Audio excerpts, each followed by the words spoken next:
उत्तर प्रदेश का एक छोटा सा गांव रामगढ़, जो देखने में बेहद खूबसूरत था। पर इस गांव में उतने ही राज छुपे हुए थे। बरसात का मौसम आ चुका था। शाम के समय घने बादल आसमान को ढक चुके थे। हवा में नमी थी और बिजली रह रहकर आकाश को चीरती जा रही थी।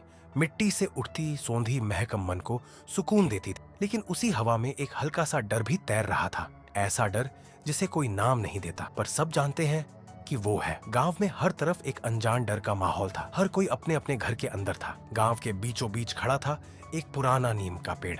इतना पुराना कि लोग कहते थे उसकी जड़ें जमीन के नीचे किसी रूह के साथ बंधी हुई है, जिसकी छांव तक जाने से लोग कतराते थे। उस पेड़ की जड़ें कितनी गहरी थीं, कोई नहीं जानता था। लेकिन गांव वालों का मानना था कि उन जड़ों में सिर्फ मिट्टी नहीं, एक अधूरी आत्मा की पीड़ा भी दबी है। इस साल गांव के बाहर से आने वाला 17 वर्षीय विनय अपनी पढ़ाई पूरी करने के बाद कुछ समय गांव में बिताने अपनी दादी के पास आया था। सीधा साधा, लेकिन भीतर से थोड़ा विद्रोही। विनय को इन देहाती बातों में ज्यादा विश्वास नहीं था, लेकिन उसे इन पुरानी बातों में एक अजीब सी जिज्ञासा भी होती थी। शाम का समय था, बिजली चमक रही थी और दूर कहीं किसी कुत्ते के भौंकने की आवाज आ रही थी। घर के भीतर मिट्टी की दीवारों के बीच बैठी थी उसकी दादी गोमती देवी। विनय उनके पास बैठा था और तभी वो पुरानी बातों की चर्चा छेड़ बैठा। सच बताओ दादी, गांव के लोग उस नीम के पेड़ से इतना डरते क्यों हैं? क्या सच में वहाँ कोई भूत है? वो सिर्फ पेड़ नहीं है बेटा,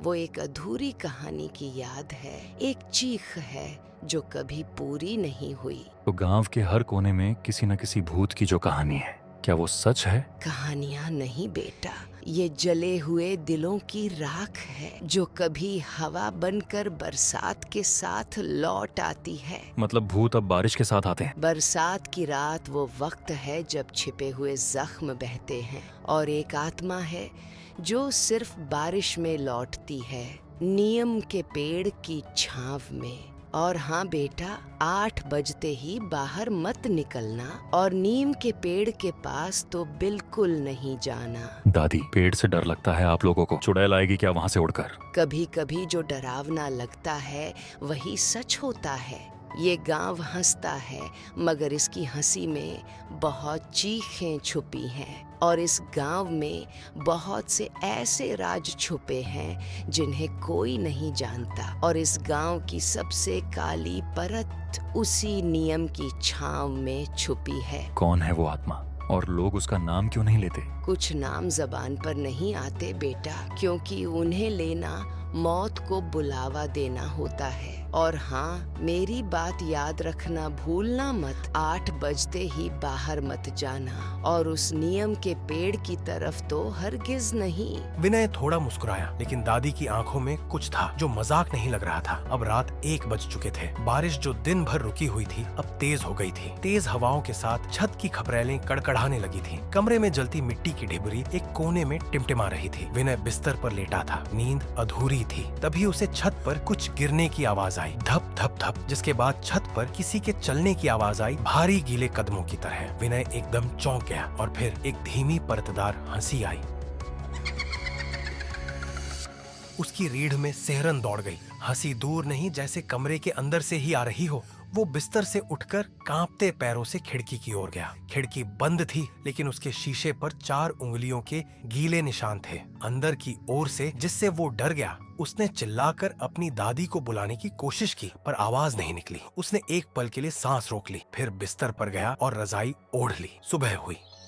बादलों के पीछे से सूरज की हल्की किरणें झांक रही थीं, लेकिन विनय की आंखों में अब भी रात की परछाई थी। तब उसकी दादी ने उसे इस तरह परेशान देखकर पूछा, क्या हुआ तुझे? इतना परेशान क्यों लग रहा है? रात को नींद नहीं आई क्या? दादी, रात को कुछ अजीब हुआ। छत पर कुछ था, एक अजीब सी आवाज आ रही थी जैसे कोई हंस रहा हो, और खिड़की के पास भी कुछ अजीब था। तूने कुछ नहीं देखा, कुछ नहीं सुना, समझा? ये बात किसी और से मत कहना। रामगढ़ के कुछ सच चुप रहने में ही भले हैं। लेकिन दादी, चुप। जब पूरा गांव चुप रहता है तो तू क्यों आवाज उठा रहा है? और हाँ, अब उस नियम के पेड़ की तरफ तो बिल्कुल मत जाना। विनय ने अपनी दादी को पहली बार इतने गुस्से में देखा था। विनय चुप हो गया, लेकिन मन में सवाल गूंजता रहा, और उस रात का डर विनय के मन से नहीं जा रहा था। दोपहर के समय बारिश थोड़ी थमी थी। गांव अब भी शांत था। विनय के मन में चल रहे सवाल थमने का नाम नहीं ले रहे थे। इसीलिए उसने फैसला किया कि उसे खुद जाकर देखना होगा, आखिर उस पेड़ में ऐसा क्या है। वो घर से चुपचाप निकल गया। गांव की गलियों को पार करता हुआ वो उस पेड़ के पास पहुंचा। नीम का पेड़ वाकई डरावना था। उसकी शाखाएं जमीन तक झूल रही थी। नीचे लाल धागे, टूटी चूड़ियां और सिंदूर बिखरा था, जैसे कोई अधूरी पूजा या टूटी हुई शादी। तभी हवा रुक गई। सभी पत्ते शांत और फिर किसी औरत की धीमी, गहराई से भीगी हुई आवाज आई। क्यों आया है तू? तू भी मुझे झुठलाएगा और मुझे धोखा देगा जैसे सबने दिया। कौन है? कौन बोल रहा है? चारों ओर सन्नाटा छा जाता है और तभी अचानक एक मरा हुआ पक्षी ऊपर से गिरा, ठीक विनय के सामने। विनय चीखता है और वहाँ से भाग जाता है और फिर घर आकर उसने अपनी दादी को सब कुछ बताया और तब उसकी दादी ने उसे डांटा। पर वो जानना चाहता था कि उस पेड़ के पास ऐसा क्या है, इसीलिए उसने अपनी दादी से फिर पूछा। दादी, मुझे बताओ ना, उस पेड़ के पास ऐसा क्या है? सभी वहाँ जाने से इतना क्यों डरते हैं? और वो कौन है जो मुझे डरा रही है? वो किसकी आवाज थी? बेटा, उसका नाम रंभा है, पर अब तू उसके बारे में ना जाने तो ही अच्छा होगा। दादी, सच सच बताओ, कौन थी रंभा? रंभा रामगढ़ की सबसे सुंदर, सबसे मासूम लड़की थी। ठाकुर के बेटे ने उससे झूठा प्यार किया, शादी का वादा किया और फिर सारे गांव के सामने उसे बदनाम कर दिया। गांव वालों ने चुप्पी साध ली, कोई उसकी नहीं सुनता था। उसका नाम बदनाम होता गया और फिर एक बरसात की रात उसने उसी नियम के पेड़ से फांसी लगा ली। मरने से पहले वो चीखी थी, मैं लौटूंगी हर बरसात के साथ जब तक मुझे इंसाफ नहीं मिलेगा। तो क्या अब वो आत्मा बन गई? नहीं बेटा, आत्मा वो नहीं बनी, रंभा इंसाफ बन गई। जब तक इंसाफ नहीं मिलेगा वो बरसात में लौटेगी। रात के अंतिम पहर विनय अपने कमरे में सो रहा था। बाहर मौसम फिर खराब होने लगा था। अंधेरे के साथ ही बारिश फिर से शुरू हो गई और बिजली फिर से चमक रही थी। तभी उसे लगा जैसे कोई धीरे धीरे उसके कमरे में चल रहा हो। आवाज बहुत हल्की थी पर एकदम साफ। वो एकदम सीधा होकर बैठा और दीवार पर एक लंबी परछाई उभरी, बाल बिखरे हुए, साड़ी पहने हुए, चेहरा छुपा हुआ, और एक धीमी आवाज आई। क्या तू भी चुप रहेगा जैसे सब थे? तुम कौन हो? जिसका नाम सबने मिटा दिया, पर जख्म सबके अंदर अब भी जिंदा है। तुम रंभा हो? हाँ, तू पहला नहीं है जो मेरा नाम ले रहा है, पर अब तक कोई मेरे लिए खड़ा नहीं हुआ। तुम चाहती क्या हो मुझसे?